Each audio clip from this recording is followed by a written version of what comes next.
Next మిగతా వార్తల్లో విదేశీ విరాళాల బిల్లు పైన వెనక్కి తగ్గిన కేంద్రం. అంటే విదేశాల నుంచి ఇక్కడ ఉన్న ఎన్జిఓలకు వచ్చేటువంటి ఆ విరాళాలు చందాలు ఏవైతే ఉంటాయో వాటి మీద ఒక బిల్లు తీసుకురావాలి, ఉన్న బిల్లునే సవరించాలి అని కేంద్రం భావించింది. మొత్తానికి వెనక్కి తగ్గిందట.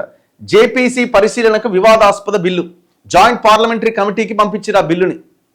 సో దాని తర్వాత కమిటీ విచారించి తర్వాత నివేదిక పార్లమెంట్కి ఇచ్చిన తర్వాత నిర్ణయం తీసుకుంటారు అనమాట. సో ఇప్పటికిప్పుడైతే ఈ బిల్లుని సవరించే అవకాశం లేదు అని డిసైడ్ అయిపోయింది. వివాదాస్పద విదేశీ విరాళాల నియంత్రణ చట్టం సవరణ బిల్లుపై కేంద్రం వెనక్కి తగ్గింది. ప్రతిపక్షాల తీవ్ర వ్యతిరేకత నేపథ్యంలో ఈ బిల్లును సంయుక్త పార్లమెంటరీ కమిటీ పరిశీలనకు నివేదిస్తున్నట్టు ప్రకటించింది. పార్లమెంట్ వర్షాకాల సమావేశాలు ముగిసేందుకు ఒకరోజు ముందు బుధవారం మధ్యాహ్నం ఈ నిర్ణయం తీసుకుంది. ప్రతిపక్షాల నినాదాల హోరు మధ్య ఈ బిల్లును జేపీసీకి నివేదిస్తూ కేంద్ర హోంశాఖ సహాయ మంత్రి నిత్యానంద రాయ్ లోక్సభలో తీర్మానం చేశారు.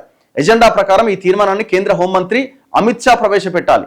దాంతో ఆయన సభకు హాజరు కావాలి అన్న ప్రతిపక్ష సభ్యుల నినాదాలు హోరెత్తినాయి. ఈ గందరగోళం మధ్య తీర్మానాన్ని మూజువాని ఓటుతో లోక్సభ ఆమోదించింది.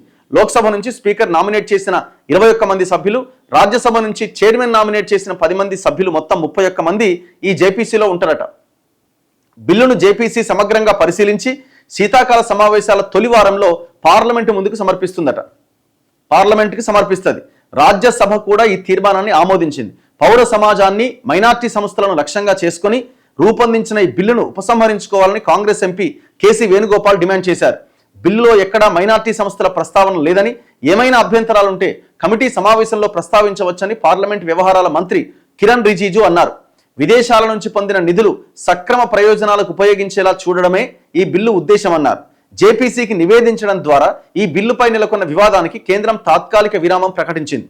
కేంద్రం మార్చి 25న ఈ ఎఫ్సిఆర్ఏ బిల్లును లోక్సభలో ప్రవేశపెట్టింది. అయితే కేరళ, తమిళనాడు అసెంబ్లీ ఎన్నికల సమీపంలో ఉండడం, ఆ రాష్ట్రాల్లోని పలు చర్చి సంఘాలు ఈ సవరణ పైన అభ్యంతరాలు లేవనెత్తడంతో ఏప్రిల్లో బిల్లు పైన చర్చను లోక్సభ వాయిదా వేసింది.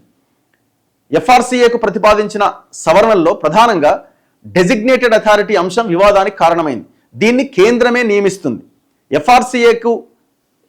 ఎఫ్సిఆర్ఏ సర్టిఫికేట్ ఒకవేళ రద్దయినా, సరెండర్ చేసినా, గడువు ముగిసినా సదరు సంస్థ విదేశీ విరాళాలు తాత్కాలికంగా ఈ అథారిటీకి బదిలీ అవుతాయి.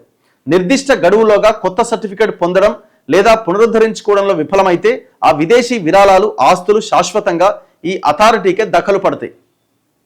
సో ఇట్లా మొత్తం కేంద్రం అజమాయిషీతో ఈ వ్యవహారం అంతా ఉన్నది.